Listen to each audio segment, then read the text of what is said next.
वो इज़राइल जो मस्जिद अक्सा पे काबिज़ है, अगर वो इस वक्त ईरान पर हमले कर रहा है, मुसलमानों का सबसे बड़ा दुश्मन इज़राइल ईरान पर हमले कर रहा है, तो हमें किसके साथ खड़े होना चाहिए?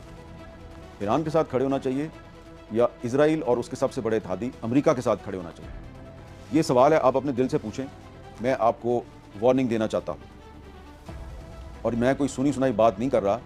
मैं आपके सामने वो बात दोहरा रहा हूँ कि जो बहुत से अमरीकी सहाफ़ी और अमरीकी एनालिस्ट जो हैं वो दुनिया के सामने चीख-चीख के कह रहे हैं, और वो वार्निंग ये है कि इज़राइल पूरी कोशिश करेगा कि मुसलमानों को आपस में लड़ाने के लिए कोई बड़ा फ़ॉल्स फ्लैग ऑपरेशन किया जाए। इज़राइल की तरफ से कोई ऐसा हमला सऊदी अरब में किया जा सकता है कि जिसका इल्ज़ाम वो ईरान पे लगा देंगे, और इज़राइल की तरफ से ख़ुद ही मस्जिद अक्सा पर भी कोई हमला किया जा सकता है, जिसके बारे में इज़राइली मीडिया जो है उसने आहिस्ता-आहिस्ता ये कहना शुरू कर दिया जी कि कुछ जो ईरान के मिज़ाइल हैं वो यरूशलेम में यानी बैतुल मक़दस के आस-पास भी गिर रहे हैं, और ख़दशा मौजूद है। और ये सिर्फ मेरा ख़दशा नहीं है, ये ख़दशा जो है ये पूरे मिडल ईस्ट में और यूरोप में और अमरीकी मीडिया में जो अमरीकी सहाफ़ी हैं वो ये कह रहे हैं कि इज़राइल की तरफ से कोई ऐसा फ़ॉल्स फ्लैग ऑपरेशन किया जा सकता है। इज़राइल ये दावा करेगा कि ये जो मस्जिद अक्सा पर हमला हुआ है ये ईरान ने किया, और उसके बाद कोशिश की जाएगी कि जो मुसलमान ममालिक हैं बशमूल पाकिस्तान के, वो ईरान के ख़िलाफ़ जंग का हिस्सा बन जाए। तो इस सूरत हाल में ईरान को भी मुहतात रहने की ज़रूरत है, ख़बरदार रहने की ज़रूरत है।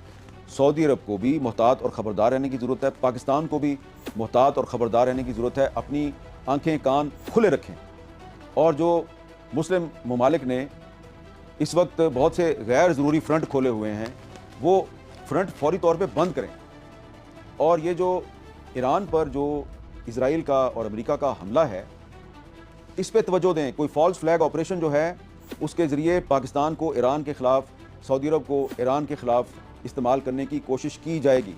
मैं आखिर में सिर्फ एक बात कहूँ कि वो लोग जो ये कहते हैं जी कि ईरान जो है वो उसका 1979 के बाद, इनकलाब ईरान के बाद जो पाकिस्तान के साथ जो उसका एटीट्यूड है उसको आप सामने रखें, और ईरान की खातिर जो है वो आप अमेरिका को नाराज़ ना करें जी।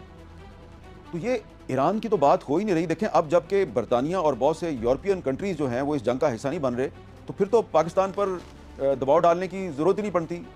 तो मैं सिर्फ ये कहूँगा कि आप ये सोचें कि वो इज़राइल जो कि इस वक्त मस्जिद अक्सा पर काबिज़ है वो किस किस का दुश्मन है, किस किस पे हमले कर रहा है। या तो फ़लस्तीनियों पर हमले कर रहा है या ईरान पर हमले कर रहा है। तो मुसलमानों का सबसे बड़ा दुश्मन कौन है? इज़राइल। और उसका सबसे बड़ा इत्तेहादी कौन है? भारत। तो वो इज़राइल जो मस्जिद अक्सा पे काबिज़ है, अगर वो इस वक्त ईरान पर हमले कर रहा है, मुसलमानों का सबसे बड़ा दुश्मन इज़राइल ईरान पर हमले कर रहा है, तो हमें किसके साथ खड़े होना चाहिए? ईरान के साथ खड़े होना चाहिए या इज़राइल और उसके सबसे बड़े इत्तेहादी अमेरिका के साथ खड़े होना चाहिए? ये सवाल है, आप अपने दिल से पूछें।